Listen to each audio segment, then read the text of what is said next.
بسم اللہ الرحمن الرحیم۔ السلام علیکم ناظرین۔ شروع کرتا ہوں اللہ کے نام سے جو بڑا مہربان نہایت رحم کرنے والا ہے۔ بغداد میں ایک شخص رہتا تھا جو بڑا باعزت، مالدار اور صاحب املاک تھا۔ اس کی بہت بڑی تجارت تھی، دنیا کی تمام چیزیں اس کے پاس موجود تھی، لیکن اولاد کی طرف سے نامراد تھا، نہ لڑکی نہ لڑکا۔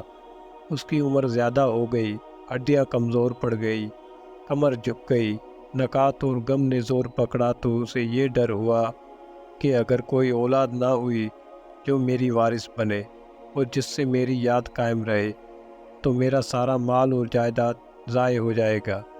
یہ سوچ کر خدا کے آگے گڑ گڑانے لگا، دن میں روزہ رکھتا، راتوں کو نمازیں پڑھتا، نظریں مانتا، نیک بندوں کی زیارت کرتا اور خدا کے سامنے بڑی آہوازاری کرتا۔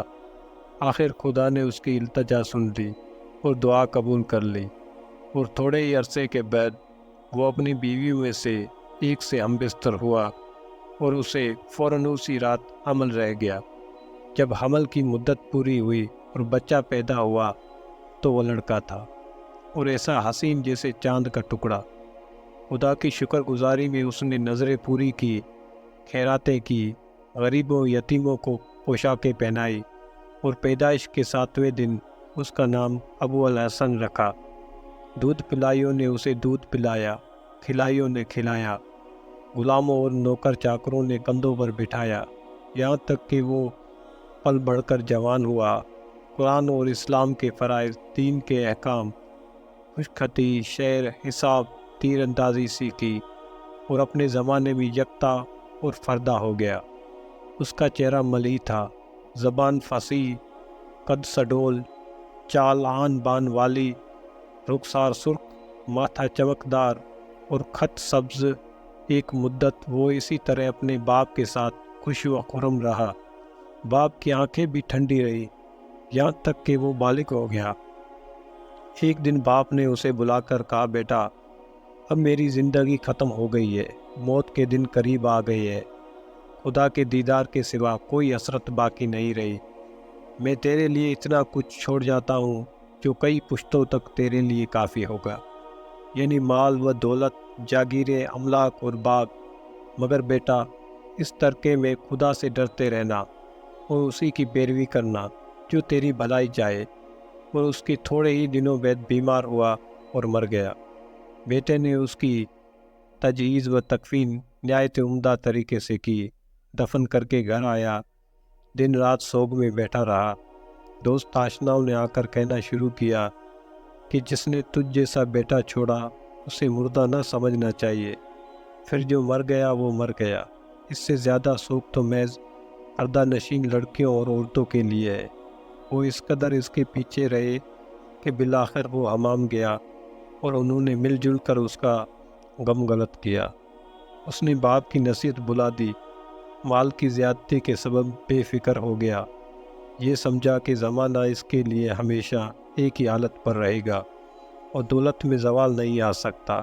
بیک اٹھ کے اسے کھانا پینا، مزے اڑانا، بخششیں کرنا اور سونا چاندی لوٹانا شروع کر دیا۔ دن رات مرغیاں کھاتا، توبلیں کھولتا، سرائیوں کے کہکے اور رنڈیوں کے چہچے سنتا، یہی اس کا شغل تھا۔ نتیجہ یہ ہوا کہ گھر خالی ہو کر اس میں جوئے کلا بازیاں کھانے لگے۔ جو کچھ پاس تھا ختم ہو گیا، محض ایک کنیز باقی رہ گئی جو اسے باپ سے ورثے میں ملی تھی۔ کنیز حسن و جمال، تازگی، شگفتی اور قد و قامت میں لاجواب اور فنون و آداب میں یکتا تھی۔ زمانے میں اس کا جوڑ نہ تھا، دل ربائی میں لاجواب، علم و عمل میں تمام حسینوں سے بڑھ چکتی، قد میانہ، ہمیں ملی ہوئی جیسے شوبان کا چاند، آنکھیں غزال کی طرح تاکہ جیسی تلوار کی دھار، رخسار شائق النعمان، منہ گویا حضرت سلیمان کی انگوٹھی، دانت موتیوں کی مانت، ناف ایسی کہ اس میں آدھا تیل آ جائے، کمر عاشق کے بدن سے پتلی، کولے ریت کی تودوں سے زیادہ بھاری۔ عورت کیا، 14ویں کا چاند تھا، چوکڑیاں برتا غزال، عمر 9-10 سال کی، چاند اور سورج دونوں اس کے آنکھ مانند تھے، رنگ صاف، خوشبو سے مہکتی ہوئی۔ یہ معلوم ہوتا تھا کہ نور سے پیدا کی گئی اور بلور سے بنائی گئی۔ رخسار گلابی، بدن سانچے میں ڈلا ہوا، جو اسے دیکھتا ہکا بکا رہ جاتا اور اس کی مسکراہٹ پر سو جان سے مرنے لگتا۔ وہ دیکھنے والوں پر اپنی نظروں سے تیر چلاتی، ساتھ ہی وہ بڑی فصیح اور منتظم بھی تھی۔ جب ابو الحسن کی ساری دولت ختم اور حالت ناگفتہ یہ ہو گئی اور اس کنیز کے سوا اس کے پاس کچھ نہ رہا اور 3 دن تک اس نے کھایا نہ پیا، تو کنیز نے اس سے کہا، اے میرے آقا، مجھے امیر المومنین ہارون الرشید کے پاس لے چل، جو بنی عباس کا 5واں خلیفہ ہے، اور اس سے 10,000 دینار میری قیمت مانگ۔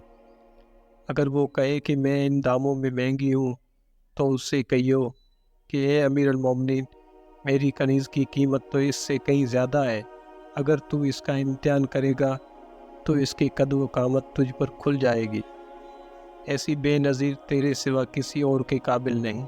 پھر اس نے مکر کہا، اے میرے آقا، جو قیمت میں نے کہی ہے خبردار اس سے کم میں نہ بیچیو، کیونکہ میرے مقابلے یہ بھی کم ہے۔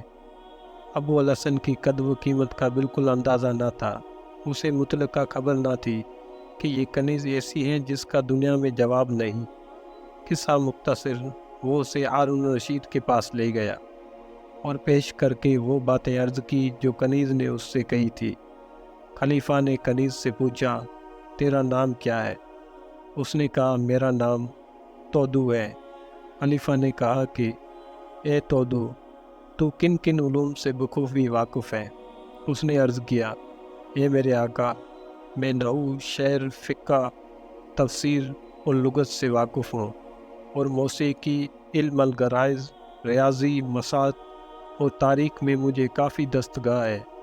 قرآن پر بھی آگاہی حاصل ہے، میں نے 7 قرأتیں پڑھی ہیں، سورتوں، آیتوں، حزبوں، نصفوں، ربنوں، عشروں اور سجدوں کا شمار معلوم ہے، حتیٰ کہ عرفوں کا بھی، اور یہ بھی جانتی ہوں کہ کون سی صورتیں مدنی ہیں، کون سی مکی ہے، اور ان کے نزول کا کیا سبب ہے۔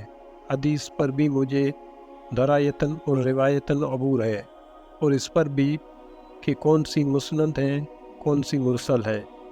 ریاضی، انصاف، فلسفے، حکمت، منطق اور معافی و بیان میں بھی میں کامل ہوں۔ علاوہ ان کے اور بہت سے علوم مجھے آتے ہیں۔ شعر و شاعری سے مجھے خاص تعلق ہے، میں ساز بجاتی ہوں، اس کے نغموں کے مقاصد ہوں، تاروں کی حرکات و سکنات کے موقعوں سے مجھے بخوبی واقفیت ہے۔ اگر میں گاؤں اور ناچوں تو فتنہ برپا کر دوں، اگر میں بناؤں سنگار کروں تو قتل عام ہو جائے۔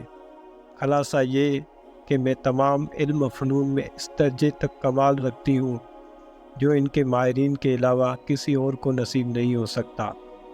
خلیفہ ہارون رشید نے اس کی بات سنی تو حیرت میں آ گیا کہ اس کم سنی میں اسے اتنا کچھ آتا ہے، اور اس کی شیریں کلام دیکھ کر وہ اس کے آقا ابو الحسن کی طرف متوجہ ہوا اور کہنے لگا، میں ایک شخص کو بلاتا ہوں جو اس کنیز سے ان تمام چیزوں میں مناظرہ کرے گا جن کا دعویٰ اس نے کیا ہے۔ اگر وہ صحیح جواب دے تو تیری منہ مانگی قیمت تجھے دے دوں گا، بلکہ اس سے بھی زیادہ، اور اگر وہ جواب نہ دے سکی تو پھر تو ہی اس کا آقا رہے گا۔ ابو الحسن رضامند ہو گیا۔ امیر المومنین نے بصرے کے عامل کو خط لکھا کہ ابراہیم بن سیار النظام کو میرے پاس بھیج دے۔ یہ شخص حجت اور بلاغت، شعر اور منتقم میں بے نظیر تھا۔ جب وہ آیا تو خلیفہ نے اس سے کہا کہ قاریوں، عالموں، طبیبوں، منجموں، حکیموں، مہندسوں اور فلسفیوں کو حاضر کر۔ ابراہیم سب سے بڑھ کر عالم تھا، تھوڑی مدت میں سب کے سب دارالخلافت میں آ گئے، کسی کو اس طلبی کا سبب معلوم نہ تھا۔ امیر المومنین نے ان سب کو اپنی مجلس میں طلب کیا اور بیٹھنے کا حکم دیا۔ جب وہ بیٹھ گئے تو اس نے حکم دیا کہ کنیز تودو کو بلایا جائے۔ جب وہ آئی تو اس نے اپنی نقاب اٹھا دی اور ایسا معلوم ہونے لگا کہ کوئی تارا چمک رہا ہے۔ اس کے لیے سونے کی کرسی بچھائی گئی، وہ سلام کر کے بیٹھ گئی اور نہایت شیریں کلامی سے کہا، اے امیر المومنین، جتنے عالم، قاری، طبیب، منجم، حکیم، مہندس اور فلسفی یہاں موجود ہیں، انہیں حکم دے کہ مجھ سے مناظرہ کرے۔ امیر المومنین نے ان لوگوں سے کہا کہ تم اس کنیز سے دین سے متعلق مناظرہ کرو اور جن چیزوں میں اس کا دعویٰ ہے اس کی دلیلیں کاٹو۔ انہوں نے کہا، اے امیر المومنین، خدا کا اور تیرا حکم سر آنکھوں پر۔ اس کے بعد کنیز نے سر نیچا کر کے کہا، تم میں سے کون فقیہ، عالم، قاری اور محدث ہے؟ ایک نے جواب دیا کہ جیسے شخص کو تو چاہتی ہے میں ہوں۔ کنیز نے کہا، پوچھ جو تو پوچھنا چاہے۔ وہ بولا، کیا تو نے خدا کی کتاب پاک پڑھی ہے؟ تجھے ناسخ و منسوخ کا علم ہے اور اس کی آیتوں اور حرفوں پر غور کیا ہے؟ کنیز نے جواب دیا، ہاں۔ اس نے کہا، پہلے میں فرضوں اور سنتوں کے بارے میں پوچھتا ہوں۔ بتا اے کنیز کہ یہ کیا ہے اور تیرا رب کون ہے؟ نبی کون؟ امام کون؟ قبلہ کیا؟ بھائی کون؟ طریقہ کیا اور راستہ کیا؟ کنیز نے کہا، میرا رب اللہ ہے، میرا نبی محمد صلی اللہ علیہ وآلہ وسلم، میرا امام قرآن، میرا قبلہ کعبہ، میرے بھائی مسلمان، میرا طریقہ بھلائی اور میرا راستہ سنت۔ خلیفہ کو اس کی باتیں سن کر تعجب ہوا کہ یہ کم سنی اور فساد۔ اب اس شخص نے کہا، اے کنیز بتا کہ تو نے خدا کیوں کر پہچانا؟ اس نے جواب دیا، عقل سے۔ اس شخص نے کہا کہ عقل کیا چیز ہے؟ کنیز نے جواب دیا کہ عقل دو طرح کی ہے، ایک فطری، دوسری اکتسابی۔ فطری وہ ہے جو خدا نے پیدا کی اور جس سے جس بندے کو چاہتا ہے ہدایت کرتا ہے، اور اکتسابی وہ ہے جو انسان اپنی تعلیم اور تربیت سے حاصل کرتا ہے۔ اس شخص نے کہا، شاباش۔ اب اس نے پوچھا، عقل کہاں ہوتی ہے؟ کنیز نے جواب دیا، خدا اسے دل میں ڈالتا ہے اور اس کی شعاعیں دماغ میں جا گزرتی ہے۔